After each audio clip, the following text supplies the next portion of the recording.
Ace of Pentacles. Ang ganda po, merong opportunity. When it comes to work, especially. And money. Siyempre pa, papasok na natin dyan, usaping pera.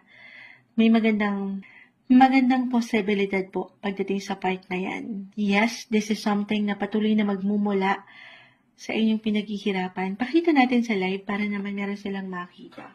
Para sa mga Virgo na nakikinig. So, trabaho. Yung blessing of work na ang ganda, hindi kayo mawawalan. Para sa ilan sa inyo na naghahanap ng trabaho, why not? Ito na, isang sign. Ace of Pentacles. Merong magandang potential.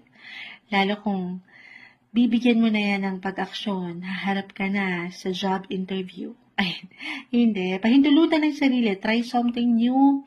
Take risk. Huwag kayong matakot. Dahil maganda yung nakikita natin dito. Meron at merong oportunidad para sa inyo.